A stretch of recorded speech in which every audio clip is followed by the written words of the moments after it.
അപ്പോൾ നമുക്കിന്ന് ടേസ്റ്റി പുട്ടുണ്ടാക്കാം. അപ്പോൾ അതിന് 2 ഗ്ലാസ് പൊടി, വാങ്ങിക്കുന്ന പൊടിയാണ് കേട്ടോ. അതിലേക്ക് ആവശ്യത്തിന് ഉപ്പിട്ട് കൊടുത്തിട്ടുണ്ട്. അത് നനയ്ക്കണതാണ് അതിൻ്റെ പ്രത്യേകത. അത് ഞാൻ ഇളക്കി യോജിപ്പിച്ചതിന് ശേഷം അതിലേക്ക് ഞാൻ 2 ഗ്ലാസ് പൊടിക്ക് 1 ഗ്ലാസ് വെള്ളം ഒഴിക്കുന്നുണ്ട്. അപ്പോൾ നമ്മൾ വീട്ടിൽ കുതിർത്തി വറുത്ത് പൊടിക്കുകയാണെന്നാണെങ്കിൽ നമ്മളിങ്ങനെ തെളിച്ചാണല്ലോ നമ്മൾ നനച്ചെടുക്കുക. ഇതങ്ങനെയല്ല, ഇത് നന്നായി നനയ്ക്കുകയാണ്. 1 ഗ്ലാസ് പൊടിയിലേക്ക് 1 ഗ്ലാസ് അല്ല 2 ഗ്ലാസ് പൊടിയിലേക്ക് 1 ഗ്ലാസ് വെള്ളം തന്നെ ഞാൻ ഒഴിച്ചു. എന്നിട്ട് ഇത് ഞാനൊരു 10 മിനിറ്റ് മാറ്റി വയ്ക്കും. അപ്പോൾ ഇത് 10 മിനിറ്റ് കഴിയുമ്പോഴേക്കും നമ്മൾ നനച്ച പൊടിയുടെ പോലെ പാകത്തിനായിട്ട് വരും.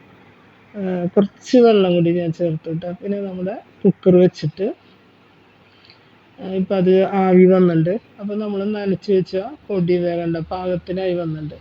അപ്പോൾ നമ്മൾ 2 ഗ്ലാസ് എന്ന് പറയുന്നത് പൊടി നനച്ച് കഴിഞ്ഞപ്പോൾ അത് വേണ്ട നന്നായി കൂടുതലായിട്ട് വന്നിട്ടുണ്ട്. അത് ഇതാണ് നമ്മൾ ഈ വാങ്ങിക്കുന്ന പൊടിക്ക് ഇങ്ങനെ നനച്ചില്ല എന്ന് വെച്ചിട്ടുണ്ടെങ്കിൽ നമ്മുടെ പുട്ട് സോഫ്റ്റ് ആവില്ല, നല്ല ഹാർഡായിട്ടിരിക്കും. അപ്പോൾ നമുക്ക് കഴിക്കാൻ രസം ഉണ്ടാവില്ല.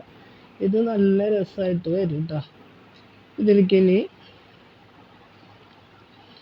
നാളികേരം ഇട്ട് കൊടുക്കുക. അത് പിന്നെ അല്ലാതെ നമ്മൾ സാധാ ചെയ്യുന്ന പോലെ ഓൾട്ടർനേറ്റീവായി ഇട്ട് കൊടുത്തിട്ട് നമ്മൾ അവിൽ വേവിച്ചെടുക്കുമ്പോൾ നല്ല സോഫ്റ്റ് പുട്ട് കിട്ടും. മറ്റത് കുറച്ച് നേരം കഴിയുമ്പോൾ ഇതാണ്ട് ഹാർഡായിട്ട് നമുക്ക് പിന്നെ കഴിക്കാൻ തോന്നില്ല. അത് ഈ വാങ്ങിക്കുന്ന പൊടിക്കാണ് കേട്ടോ. അത് നമ്മൾ വീട്ടിൽ അരി കുതിർത്തി അത് പൊടിച്ച് കൊണ്ടുവന്ന് വറുത്തിട്ട് എടുക്കുകയാണെങ്കിൽ അതിന് പ്രത്യേക ടേസ്റ്റ്. അത് എത്ര നമുക്ക് വാങ്ങിക്കുന്ന പൊടിക്കാൻ അങ്ങനെ കിട്ടില്ല.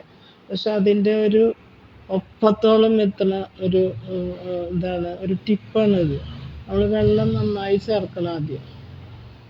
എന്നിട്ട് അതൊരു 10 മിനിറ്റ് മാറ്റി വയ്ക്കുമ്പോൾ അതാണ്ട് കുതിർന്നിട്ട് അതാണ് നല്ല പാകത്തിനായി വരും.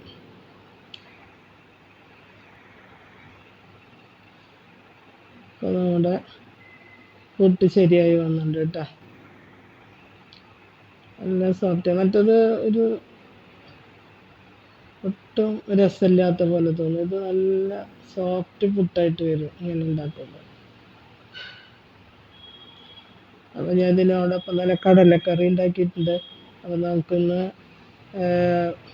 രാവിലത്തെ മോർണിംഗ് ഇതായിട്ട് ഉപയോഗിക്കുന്നത് നമ്മൾ പുട്ടും കടലക്കറിയാണ്. വളരെ ടേസ്റ്റായിട്ടുള്ള ഒരു കടലക്കറി ഉണ്ടാക്കിയിട്ടുണ്ട്. അപ്പോൾ രണ്ടാമത്തെ കുറ്റി ഞാൻ വെച്ചിട്ടാ പെട്ടെന്ന് ഉണ്ടാക്കിയെടുക്കാം. അപ്പോൾ ഇതിലൊരു ടിപ്പ് എന്ന് പറയുന്നത് ഇതാണ്. നമ്മൾ 2 ഗ്ലാസ് പൊടി എടുക്കുമ്പോൾ 1 ഗ്ലാസ് വെള്ളവും പിന്നെ 2 ടീസ്പൂണും കൂടി ഞാൻ ചേർത്തിട്ട വെള്ളം. അപ്പോഴാണ് അത് കറക്റ്റ് ആയത്. മറ്റേ നമ്മൾ പൊടിയിലേക്ക് ഇങ്ങനെ തെളിച്ച് നമ്മളിങ്ങനെ കുഴച്ചെടുക്കുമ്പോൾ അത്രയൊന്നും വരില്ല. നമ്മളുടെ വീട്ടിലുണ്ടാക്കുന്ന പൊടിയാണെങ്കിൽ ഈ വാങ്ങിക്കുന്ന പൊടി നമ്മൾ അങ്ങനെ ചെയ്തിരിക്കണം. എന്നാലാണ് പുട്ട് നല്ല സോഫ്റ്റായിട്ട് വരുള്ളൂ. ഇതായി വന്നിട്ടുണ്ട്. നിങ്ങൾക്ക് ഇഷ്ടപ്പെട്ടാൽ ലൈക്ക് ചെയ്യുക, ഷെയർ ചെയ്യുക, സബ്സ്ക്രൈബ് ചെയ്യുക. ഇന്നത്തെ എൻ്റെ കടലക്കറിയും പുട്ടും ഞാൻ കഴിക്കാൻ പോവാണ്. Thank you. വീണ്ടും ഒരു വീഡിയോ ആയിട്ട് നാളെ നമുക്ക് കാണാം. ബൈ.